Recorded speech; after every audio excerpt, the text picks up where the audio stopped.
balik lagi sama saya. Nah, kali ini adalah subbab terakhir dari personal financial planning, yaitu investment plan. Nah, kalau tadi kita udah ngomongin tentang saving plan, kita akan ngomongin tentang investment plan. Ya, yang artinya kita ngomongin tentang perencanaan investasi. Nah, kalau kita berbicara tentang perencanaan investasi, ada beberapa langkah yang teman-teman bisa lakukan. Yang pertama, investasi itu kan berbeda dengan tabungan. Investasi itu adalah kalian menyisihkan sebagian dana kalian dengan harapan nantinya di kemudian hari akan mendapatkan keuntungan. Tapi kalau kita berbicara tentang investasi, keuntungan tidak akan didapatkan tanpa ada kemungkinan resiko yang akan kita terima. Jadi, untuk itu ketika kita berbicara tentang investasi, yang pertama kita harus tahu tujuan yang jelas, realistisnya seperti apa. Jangan sampai kalian, saya mau investasi buat beli rumah misalnya. Saya investasi katakanlah 1 juta. Bulan depan saya nggak mau tahu harus jadi 5 juta. Nggak bisa seperti itu. Kalian harus tahu tujuan kalian yang realistis apa. Sebenarnya kalau kita ngomongin investasi nggak hanya dari segi dana langsung dana jadi dana, tapi ketika kalian kuliah pun itu sebenarnya juga investasi. Kalian kuliah itu kan kalian mau mencari ilmu, mendapatkan pengalaman, mendapatkan relasi atau kerabat. Habis itu yang akhirnya kalian mendapatkan gelar S1 yang nantinya bisa mungkin meningkatkan karir kalian. Nah, tentukan tujuan yang realistis, yang bisa istilahnya yang tujuan yang bisa kalian gapai. Nah, yang kedua, tentukan minimal tabungan per bulan. Kira-kira nih, selama 1 bulan saya bisanya nabung berapa? Misalnya, kalian punya pendapatan atau uang saku dari orang tua kalian adalah 500.000. Sisihkan aja misalnya 50.000. Apapun yang terjadi, kalian harus menyisihkan 50.000 ketika dapat uang seperti itu. Dari 500.000 itu. Ini minimal, tapi kalau ternyata nanti kemudian ya saya nambah uangnya ya nggak masalah. Tapi dengan kita tahu kita punya tabungan minimal, itu bisa kita alokasikan sebagai tabungan ataupun sebagai dana darurat. Nah, selanjutnya tentukan strategi investasi. Strategi investasi ini nanti kaitannya dengan toleransi resiko dan jangka waktunya, karena berbeda-beda nih. Tiap orang memiliki toleransi resiko masing-masing dan jangka waktu investasi yang berbeda-beda. Yang keempat adalah menentukan jenis investasi. Balik lagi, jenis investasi ini tergantung dari toleransi resiko tiap orang, karena hasilnya pasti berbeda.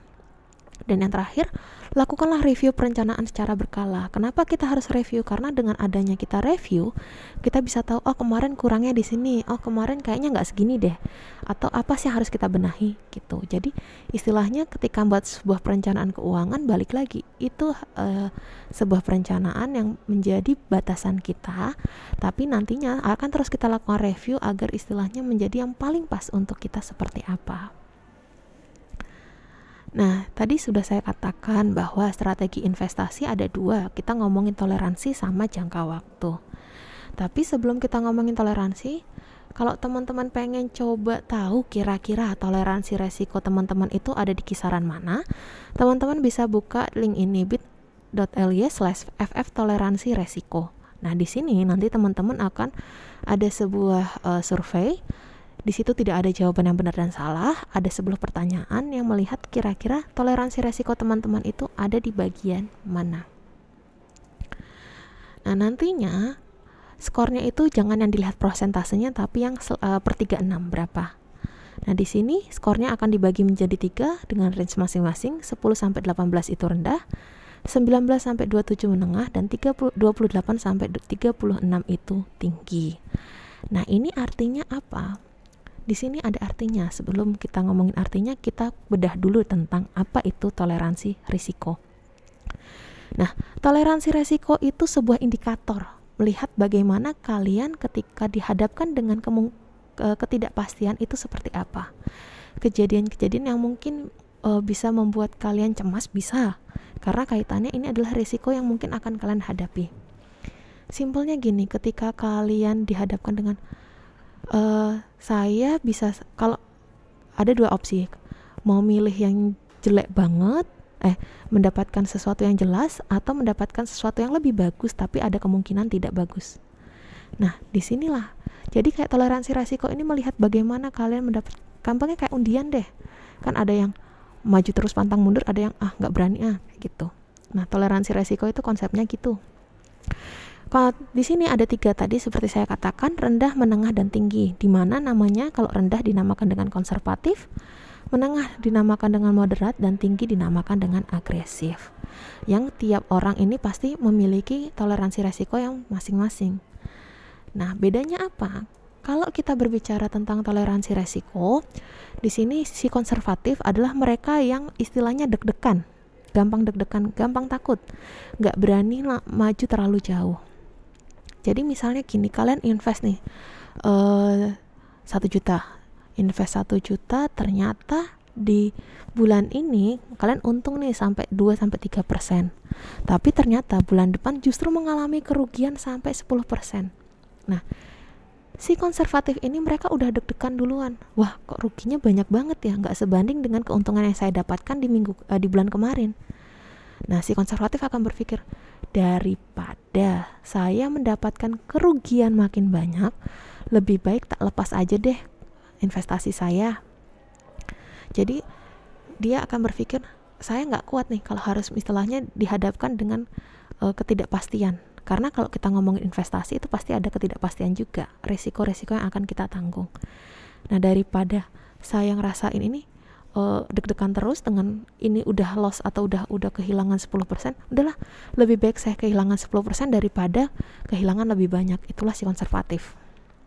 Nah, kalau si moderat dihadapkan dengan posisi seperti itu, mereka akan berpikir lagi, ternyata kita kehilangan 10% nih, kita cari informasi dulu. Informasinya seperti apa? Mungkin ternyata dari informasi yang didapatkan, ini kayaknya masih ada kemungkinan akan naik deh. Nah, si moderat ini akan cenderung kayak mereka diem dulu. Oke, kita nggak jual, kita nggak beli. Kita lihat dulu perkembangannya seperti apa. Nanti kalau misalnya ternyata mengalami peningkatan yang sesuai yang diinginkan, baru kita lepas. Itu si moderat. Tapi kalau si agresif, ketika mereka mengalami posisi seperti itu, kerugian sampai 10%, habis itu mereka mencari informasi dan ternyata mereka yakin dengan informasi yang mereka dapatkan, katakanlah ini kayaknya nanti bakal naik deh.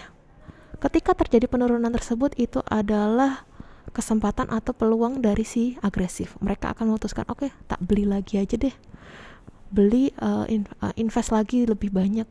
Karena ketika harga rendah itu sangat menguntungkan ketika investasinya misalnya nanti ke depannya naik gitu.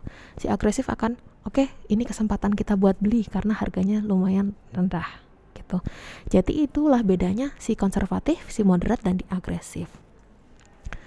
Nah, dari segi waktunya juga pasti akan berbeda-beda. Kalau si yang ini konservatif, biasanya mereka akan cenderung di pendek. Kenapa? Karena ketika terjadi penurunan sedikit, itu si konservatif udah deg-degan. Biasanya mereka nggak akan tahan lama. Jadi udah turun dikit, udahlah jual. Nah, sedangkan untuk si moderat dan di agresif, mereka kisaran biasanya di 1-5 tahun gitu, karena mereka mencari informasi yang pas seperti apa. Dan panjang biasanya itu adalah si agresif. Tapi apakah mungkin si moderat di jangka waktu panjang? Mungkin. Apakah mungkin si menengah itu ada di pendek? Mungkin. Ini hanya gambaran secara umumnya seperti apa. Nah, itu tadi kita ngomongin tentang toleransi resiko jangka waktunya. Nah, coba teman-teman nanti kerjakan dulu mengenai survei tersebut. Kalian lihat kira-kira saya ini masuk di mana sih? Apakah saya si konservatif, si moderat, dan si agresif? Nah, nantinya dari situ teman-teman bisa tahu kira-kira masuk di mana dan tahu kira-kira investasi yang pas untuk teman-teman itu apa. Karena tujuan dari saving dan investasi itu bagian sebuah perencanaan, bagaimana kita membuat sebuah perencanaan yang bagus, perencanaan keuangan yang baik gitu. Nah, nanti teman-teman akan membuat saving plan seperti apa, investment plan seperti apa. Nah, investasi plan ini basicnya dari toleransi resiko yang teman-teman punya. Setiap orang karena memiliki toleransi yang berbeda-beda. Oke, sampai di sini mengenai financial planner kita. Nah, teman-teman kalau masih bingung mengenai financial plan ini, silahkan tanyakan di grup WA atau grup yang lainnya. Nah, nanti kalau bingung silahkan tanyakan saya langsung juga nggak masalah. Oke, sampai di sini dulu. Kurangnya saya mohon maaf. Wassalamualaikum warahmatullahi wabarakatuh.